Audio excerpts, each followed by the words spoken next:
جنت کے بعد ہے عرش اولا. اب یہ اونچائی کتنی ہے کیلکولیشن کرتے رہنا بعد میں. اس عرش اولا پہ رب نے مصطفیٰ کا نام لکھا. اس کو کہتے ہیں وَرَفَعْنَا لَكَ ذِكْرَكَ کہ محبوب ہم نے آپ کے ذکر کو آپ کے لیے بلند کیا. کتنا بلند کیا؟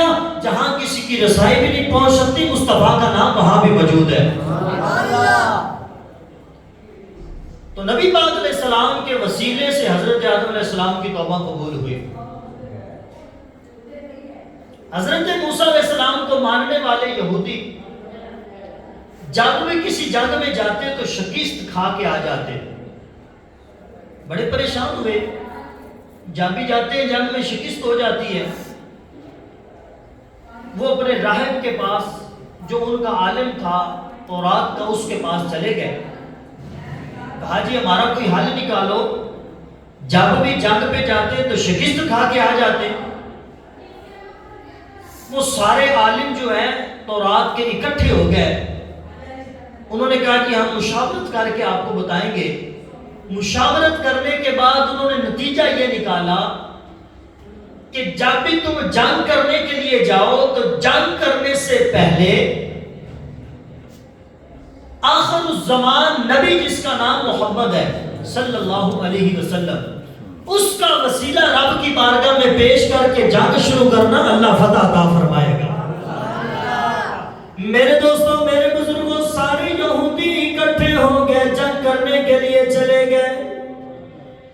جنگی میدان میں سارے کمانڈر اکٹھے ہو گئے. نبی پاک علیہ السلام کا وسیلہ رب کی بارگاہ میں پیش کیا. وسیلہ پیش کرنے کے بعد جنگ شروع ہو گئی. اللہ تعالیٰ نے فتح عطا فرما دی. جتنی بھی جنگیں لڑی مصطفیٰ کا جب جب وسیلہ پیش کیا اللہ فتح عطا فرماتا. اچھا 3 ادوار ہے 3. ایک حضور کی آمد سے پہلے کا, ایک حضور کی آمد کا, اور ایک حضور علیہ السلام کی آمد کے بعد کا جو اب دور جا رہا ہے. ان تینوں ادوار میں حضور آئے نہیں تھے. حضور کے نام کا وسیلہ پہلے بھی رب کی بارگاہ میں چلتا تھا. حضور جب آئے تو پھر بھی حضور کا وسیلہ چلتا رہا. اور آج بھی حضور کے غلام مصطفیٰ کا وسیلہ پیش کرتے ہیں. وہ بنی اسرائیل کا ایک آدمی تھا, بڑا گناہگار تھا, فوت ہو گیا. آپ نے واقعہ سنا ہے کئی بار. لوگوں نے کہا کہ یہ تو قابل ہی نہیں ہے کہ اس کو جناب قبرستان میں دفن کیا جائے. ٹانگ سے کھینچا, گندگی کے ڈھیر پہ پھینک دیا. اللہ تعالیٰ نے حضرت موسیٰ علیہ السلام کو وحی کی, فرمایا میرا ایک دوست وہاں گندگی کے ڈھیر پہ پڑا ہے, اس کو اٹھاؤ, غسل دو, کفن دو, جنازہ پڑھو اور اس کو دفن کرو. حضرت موسیٰ علیہ السلام جب تشریف لے گئے, آپ نے دیکھا بندہ تو وہی ہے, بڑا گناہ گار ہے, مجرم ہے. اللہ کا حکم تھا, آپ نے اس کو نہلایا, غسل کے بعد کفن دیا, جنازہ دفن کیا. دفن کرنے کے بعد اللہ کی بارگاہ میں حاضر ہو گئے. میرے دوستوں میرے بزرگوں حضرت موسیٰ علیہ السلام نے عرض کی رب العالمین بندہ بڑا گناہ گار ہے, پاپی مجرم ہے, کبھی اس کو نیکی کرتے نہیں دیکھا. یا اللہ تیرا دوست کیسے بن گیا؟ اللہ تعالیٰ نے ارشاد فرمایا پیارے موسیٰ ایک دن یہ تو رات کھول کے پڑھ رہا تھا, ورکردانی کرتے کرتے امام الانبیاء نبی پاک علیہ السلام کا نام نامی اس میں گرامی محمد آ گیا. اس نے چون کے آنکھوں پہ لگایا, میرے محبوب کی ذات پہ درود پڑھا. اے پیارے موسیٰ میں نے اس کی ساری بدعمالیوں کو نہیں دیکھا, میں نے یار کے نام کی وجہ سے اسے اپنا یار اور دوست بنا لیا. اس لیے کہتے کہ تعظیم جس نے کی ہے محمد کے نام کی, تعظیم جس نے کی ہے محمد کے نام کی. تسی نکالو تعظیم جس نے کی ہے محمد کے نام کی, تعظیم جس نے کی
رسیلہ کام پیش کیا؟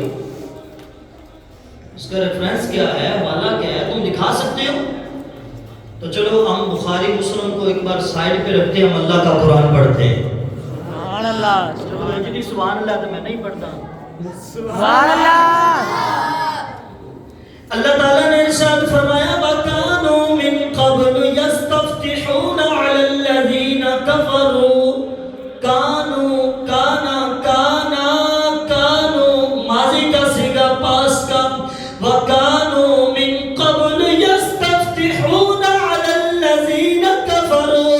محبوب پیارے وہ یہودی جن کو آپ کے وسیلے کی وجہ سے رب العالمین فتح عطا فرماتا تھا، وَكَانُوا مِن قَبْلُ يَسْتَفْتِحُونَ عَلَى الَّذِينَ كَفَرُوا فَلَمَّا جَاءَهُم مَّا عَرَفُوا كَفَرُوا بِهِ فَلَعْنَةُ اللَّهِ عَلَى الْكَافِرِينَ۔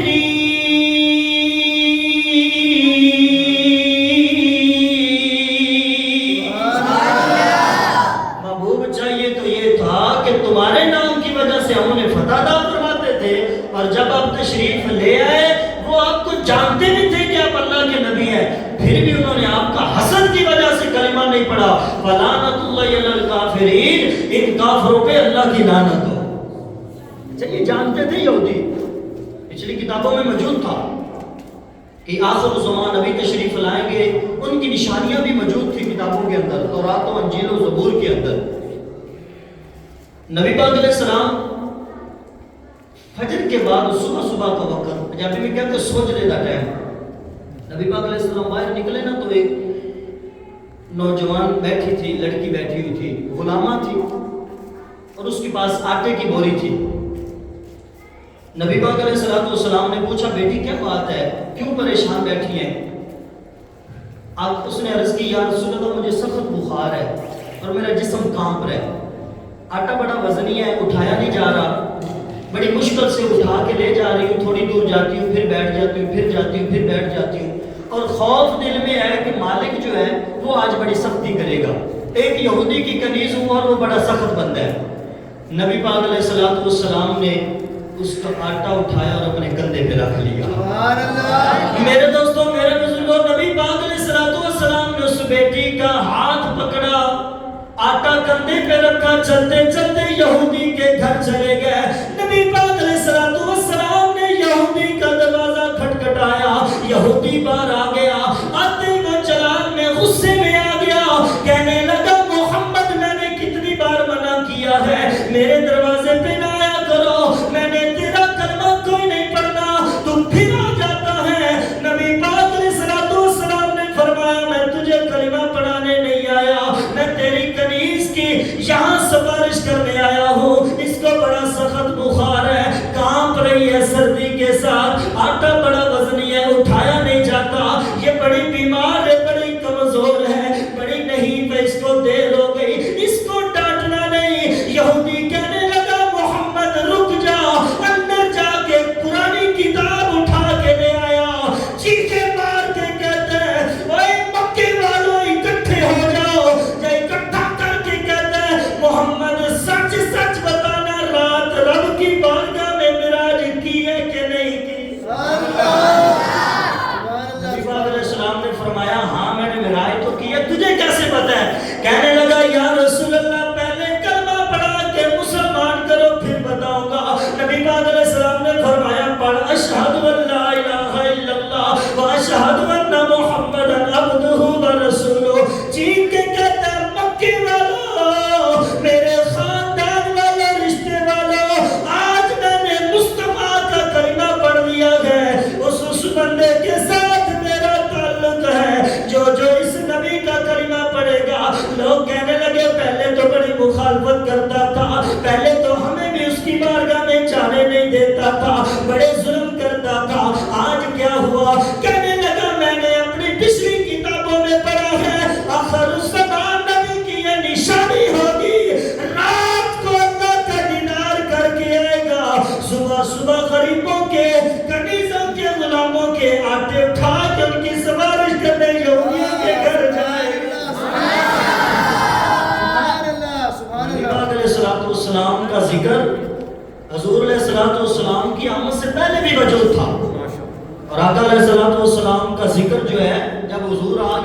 تو اور ہی بڑھ گیا.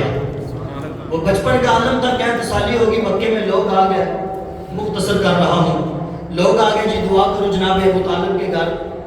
تو انہوں نے آقا علیہ السلام کو ساتھ لیا, 8-10 کے درمیان عمر تھی. کعبۃ اللہ شریف کے ساتھ جا کے حضور علیہ السلام کی پشت مبارک لگائی اور کہا بھتیجے دعا کرو, قحط سالی ہے. نبی پاک علیہ السلام نے ایسے ہاتھ اٹھائے, ابھی ہاتھ ایسے نہیں کیے تھے, اللہ نے بارش نازل فرمائی.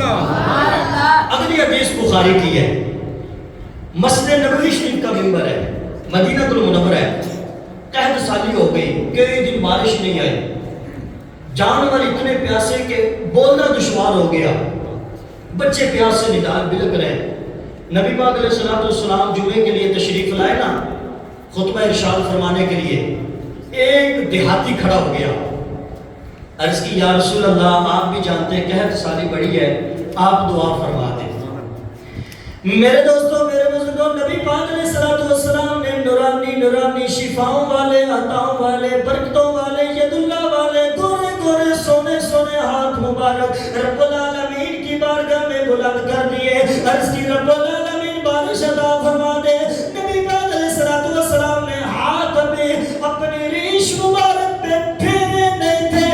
مسجد نبوی کے وہ چھت جو کھجور کے خشک تنوں کے ساتھ اور پتوں کے ساتھ بنی تھی, اس کے اندر سے بارش کے قطرے ٹپک ٹپک کے فتوحا کے چہرے پہ قربان ہونا شروع ہو گئے.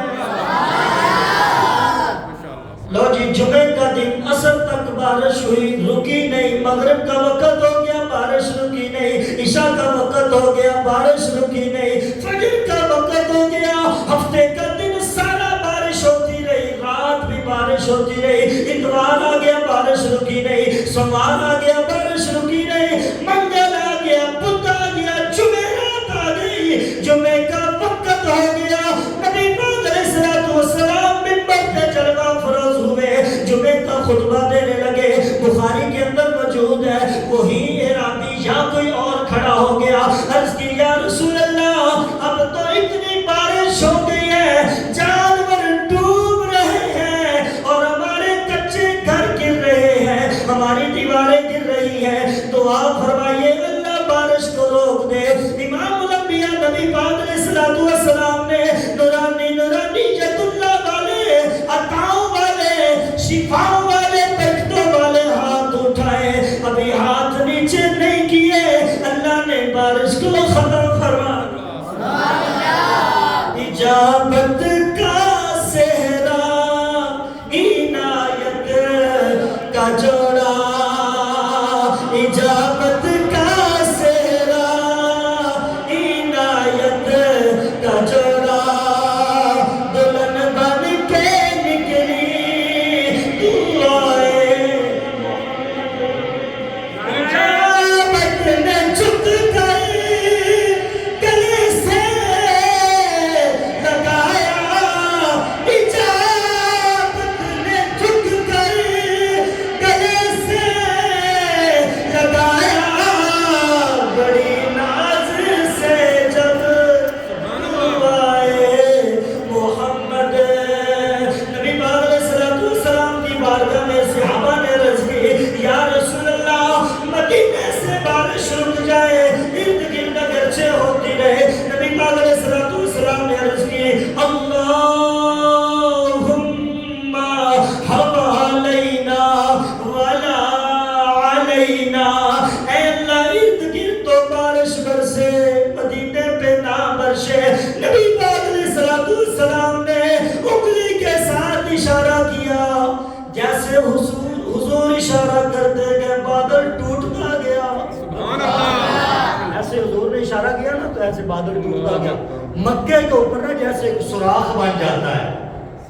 جبریل امین نے پوچھا تو ہوگا کہ رب العالمین محبوب اشارہ کر رہا اور تو بادل توڑ رہے ہیں, تو رب نے فرمایا ہوگا کہ سلیمان علیہ السلام کو ہوا کے اوپر حکومت عطا فرمائی ہے, حضرت داؤد علیہ السلام کو لوہے کے اوپر ہم نے پاور عطا فرمائی ہے. اسی طرح سارے نبیوں کو کوئی نہ کوئی طاقت عطا فرمائی ہے, اور کائنات بنا کے مصطفیٰ کو ساری طاقتیں عطا فرمائی ہے. حضور اشارہ کرے تو چاند دو ٹکڑے ہو جائے, حضور اشارہ کرے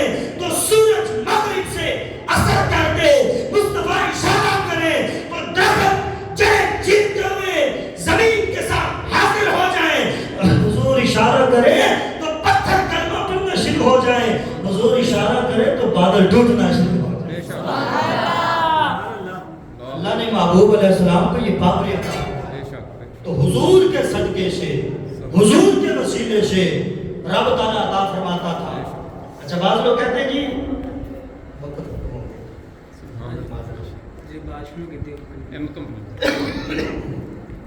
کہتے ہیں جی زندہ کا تو چلو وسیلہ جائز ہے، لیکن جو مر جاتے ہیں ان کا وسیلہ جائز نہیں ہے۔ یہ ان کی منطق ہے، جو مر جاتے ہیں ان کا وسیلہ جائز نہیں ہے۔ یہاں بہت بڑی باتیں ہیں، کبھی موقع ملا تو انشاءاللہ ضرور سنائیں گے، لیکن ایک حدیث میں آپ کے سامنے پیش کر دیتا ہوں۔ حضرت علی المرتضیٰ شیر خدا رضی اللہ تعالیٰ لا فتح الا علی لا سیف الا ذوالفقار، وہ علی المرتضیٰ، ان کی والدہ کا نام ہے فاطمہ بنت اسد۔ کچھ نام یاد بھی رکھا کرو، یہ برکت والے ہوتے ہیں۔ فاطمہ بنت اسد۔ اچھا نبی پاک علیہ السلام حضرت فاطمہ بنت اسد حضرت علی المرتضیٰ کی والدہ سے اتنی محبت کرتے تھے کہ ان کو اپنی ماں کہتے تھے، اور حضور کی زیادہ پرورش علی المرتضیٰ کے گھر میں ہوئی ہے۔ یعنی جناب ابو طالب جو کفالت کر رہے تھے تو ان کی گھر والی جو فاطمہ بنت اسد تھی وہ حضور کا ہر وقت خیال رکھتی تھی، اس لیے حضور انہیں اپنی والدہ فرماتے تھے۔ انتقال ہو گیا حضرت فاطمہ بنت اسد کا، جنازہ لایا گیا۔ اب جب دفن کرنے لگے نا تو نبی پاک علیہ السلام قبر کے اندر پہلے خود لیٹ گئے، قبر کے اندر خود لیٹ گئے تاکہ برکت پڑ جائے میری ماں کو، جہاں گھبراہٹ نہ ہو۔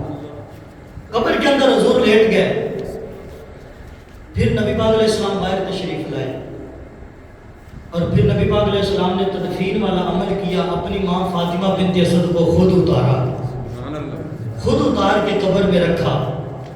یار جو منہ بولی ماں کا اتنا حیا کرتا ہے، وہ امام الانبیاء اپنی ماں کا کتنا حیا کرتے ہوں گے۔ لو جی دفنا دیا گیا، قبر بند کر دی گئی۔ اب آقا علیہ السلام نے دعا مانگی۔ لوگوں کو یہ بھی بڑی درد ہوتی ہے کہ مرنے کے بعد دعا کا کوئی فائدہ نہیں۔ یہاں امام الانبیاء نبی پاک علیہ السلام نے دعا مانگی۔ آپ سبحان اللہ کہیں گے تو میں اپنی دعا سنا دیتا ہوں۔ سبحان اللہ۔ نبی پاک علیہ السلام نے دعا مانگی، اللہم اغفر لأمی فاطمہ بنت اسد، اے اللہ فاطمہ بنت اسد میری ماں کی بخشش فرما دے، وَلَقِّنْهَا حُجَّتَهَا، اے اللہ میری ماں فاطمہ بنت اسد کے لیے سوالوں کے جواب دینے میں آسانی عطا فرما دے، وَوَسِّعْهَا مُدْخَلَهَا، اے اللہ میری ماں فاطمہ بنت اسد کی قبر کو کشادہ فرما دے، بِحَقَّ نَبِيِّكَ، اے اللہ تجھے تیرے محبوب نبی کا واسطہ،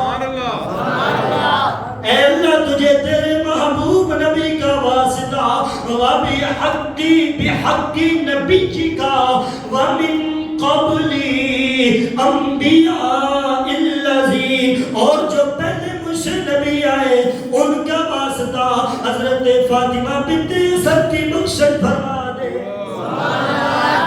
بتاؤ آدم علیہ السلام کہاں تھے اس وقت؟ بولو آدم علیہ السلام کہاں تھے؟ قبر میں۔ موسیٰ علیہ السلام کہاں تھے؟